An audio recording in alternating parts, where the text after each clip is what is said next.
పరమందు సింహాసనాసీనుడైన దేవాది దేవునికి నా హృదయపూర్వక వందనములు, స్తుతులు, స్తోత్రములు సమర్పించుకుంటున్నాను. అందరికీ శుభోదయం. ఇది నా మహోన్నతుడైన దేవాది దేవుడు నీ కొరకు సిద్ధపరిచిన వాక్కు. ఆయన నీ మొర్ర విని నిశ్చయముగా నిన్ను కరుణించును. ఆయన నీ మాట వినగానే నీకు ఉత్తరమిచ్చును. దేవుని నామమునకు మహిమ కలుగునుగాక. ఈ మాటలు యెషయా గ్రంథము 30వ అధ్యాయము 19వ వచనంలో వ్రాయబడి ఉన్నవండి. ప్రియమైన నేస్తమా, నీ దేవాది దేవుడి దినాన నీకు చక్కటి వాక్కును అనుగ్రహిస్తూ ఉన్నారు. ఎందుకు అంటే, నేను ప్రార్థన చేస్తున్నప్పుడు దేవుడు నా ప్రార్థన వింటున్నారా లేదా, నా ప్రార్థన దేవుని సన్నిధికి వెళుతోందా లేదా అన్న అనేక రకాల అనుమానాలు నీ మనసులో నిన్ను వేధిస్తూ ఉన్నవి. నేస్తమా, సియోనులో యెరూషలేములోనే ఒక జనము కాపురముండును. జనమా, నీవికని ఏమాత్రమును కన్నీళ్లు విడువవు. ఆయన నీ మొర్ర విని నిశ్చయముగా నిన్ను కరుణించును. ఆయన నీ మాట వినగానే నీకు ఉత్తరమిచ్చును. నీ దేవాది దేవుడు నీ మాట విని, అనగా నీలో ఆలోచన పుట్టక మునిపే నీ హృదయ స్థితిగతులను ఎరిగియున్న దేవుడను నీ దేవుడనై ఉన్నాను అని చెప్తున్న దేవుడి దినాన నీకు ఇస్తున్న మాట ఏమిటి అంటే, నీ నోటి వెంబడి మాట వచ్చిన వెంటనే నేను నీకు ఉత్తరమిచ్చేదను. అంటే నీవు కన్నీళ్ళు, కష్టాలు, వేదనలు, చింతలు అనుభవిస్తూ ఉన్నావు నేస్తమా. వాటన్నిటి నుంచి కూడా నీకు విడుదల నేను అనుగ్రహిస్తాను అనే దినాన్న నీకు దేవాది దేవుడు వాగ్దానం చేస్తూ ఉన్నారు. నీవిక ఏమాత్రము కన్నీళ్లు విడవవు. నీవు కన్నీళ్లు విడవకుండా ఉండాలి అంటే నీ హృదయ స్థితిగతులన్నీ నెమ్మది గలవై, ఆనందముతోనూ సంతోషముతోనూ మిళితమై ఉండవలను. కనుక నీ కన్నీళ్లు నీవు కార్చవు, విడువవు అంటే నీ పరిస్థితులన్నిటినీ దేవుడు ఎంతో అనుకూలముగా, ఆనందమయముగా చేయనై ఉన్నారు.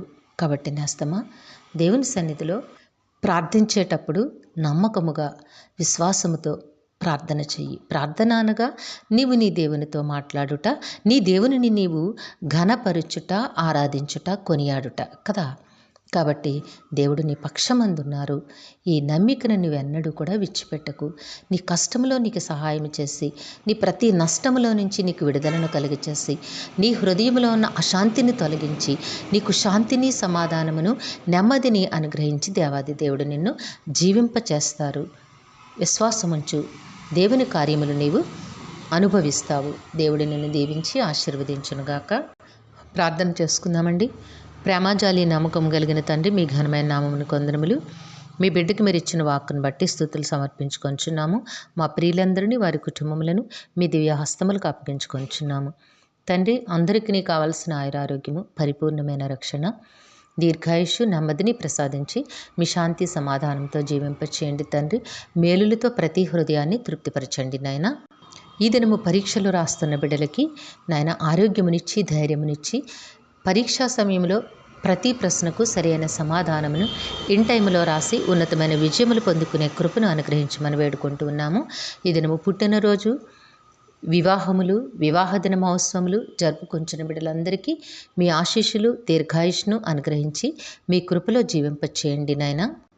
యవన కాలముందు ఉన్న బిడ్డలకి సకాలంలో చక్కని ఉద్యోగములు, వివాహములు, గర్భఫలములు ప్రసాదించండి. మా ప్రియులు చేస్తున్న పనిపాట్లలో, ఉద్యోగ విధులలో, వ్యాపారములలో తోడుగా ఉండండి నాయన. కష్టమునకు అనేక రెట్లు ఫలములు దయచేయమని మీ కాలు పట్టు వేడుకుంటూ ఉన్నాము నాయన. ప్రయాణముల్లో తోడుగా ఉండండి రాజా. ముందు వెనుకలు, కుడి ఎడమలు మీ దూతలను కాపుదలుగా ఉంచి బిడ్డలను క్షేమముగా నడిపించమని వేడుకుంటూ ఉన్నాము నాయన. ప్రతి కుటుంబంలో కూడా మీ ఆశీర్వాదమునిచ్చి నాయన, మీ నామమునకు మహిమ తెచ్చే బిడ్డలుగా ఉండినట్లుగా నాయన, ఆలోచనాయుతమైన అడుగులు వేసి బిడ్డలెంతో ఆశీర్వాదకరముగా వారి జీవితములను సాధించుకొనగలిగే కృపను ప్రసాదించమని సమస్తమును మీ దివ్య హస్తములకు అప్పగించుకుంటూ ఈ ప్రార్థన యేసయ్య నామములో అడిగి వేడుకొనుచున్నాము తండ్రి. ఆమెన్. సర్వకృపానిధి దేవుడు మీ కుటుంబ జీవితంలో ఉన్నతమైన ఆశీర్వాదములు అనుగ్రహించి మిమ్మును ఆయన నామ మహిమ కొరకు జీవింపచేయునుగాక. Amen, amen, amen.